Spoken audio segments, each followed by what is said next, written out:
Bueno, mi brother, ¿cómo están por ahí? Yo acá con un poquito de frío, pero con ganas de trabajar. Bien, precisamente, ¿qué les estoy mostrando?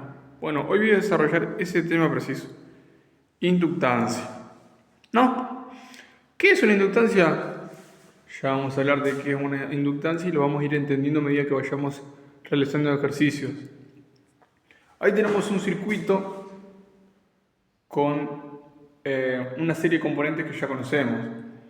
Sabemos lo que es un switch, las S, sabemos que son las fuentes de FEM, ¿no? ¿Qué más vemos ahí? Vemos ahí una resistencia y ahí aparece el componente nuevo a trabajar. Acá en el pizarrón,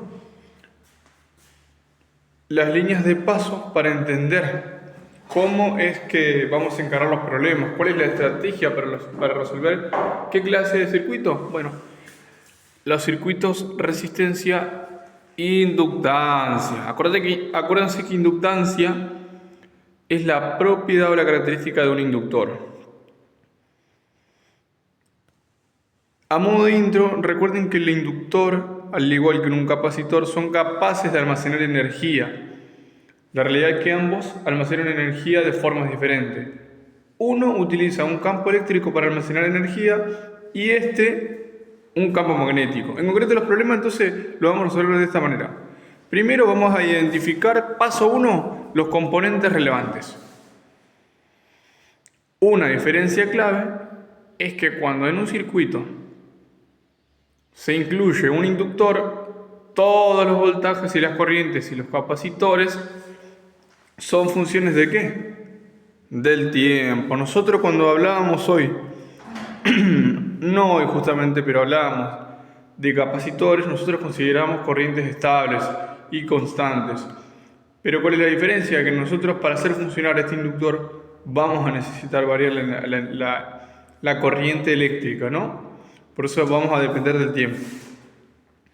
Pero, ¿qué sucede? Tenemos la ventaja de que la regla de Kirchhoff son válidas. Ya vamos a repasar qué son las reglas de Kirchhoff. Entonces, primero, identificar los conceptos relevantes.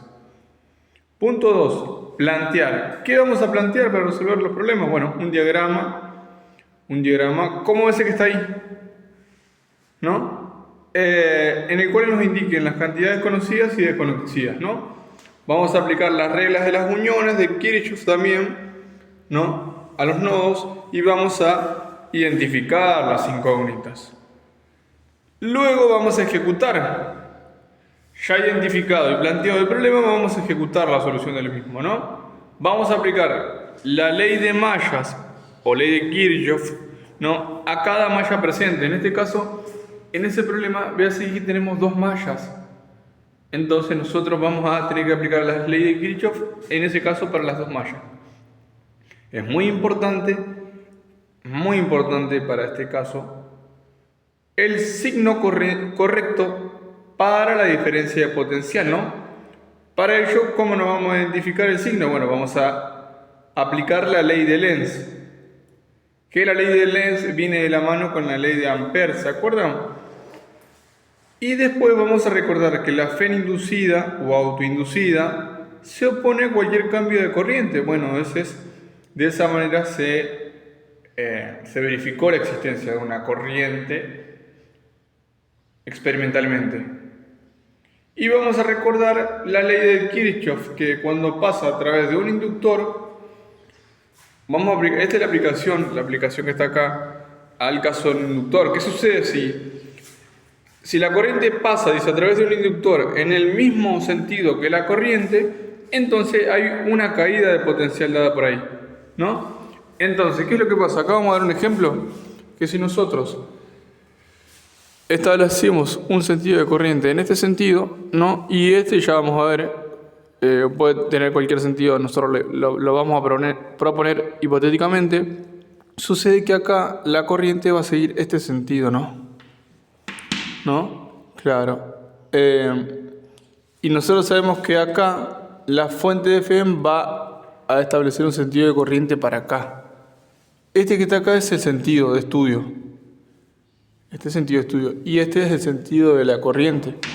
Entonces, si la corriente circula para acá, según la malla esta, ¿no? Se opone al sentido, la dirección de la corriente, reitero, se opone al estudio, ¿no? Entonces, eso nos está diciendo acá. Veas aquí. Cuando se pasa a través de un inductor en el sentido en el que se opuso para la corriente,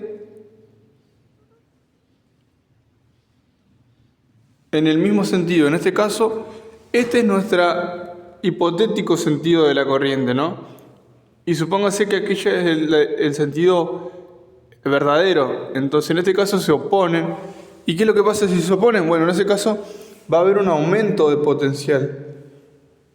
En caso contrario, va a haber una caída de potencial. Si nosotros hubiésemos puesto, en este caso, ¿no? Se supone que la corriente va a venir para acá.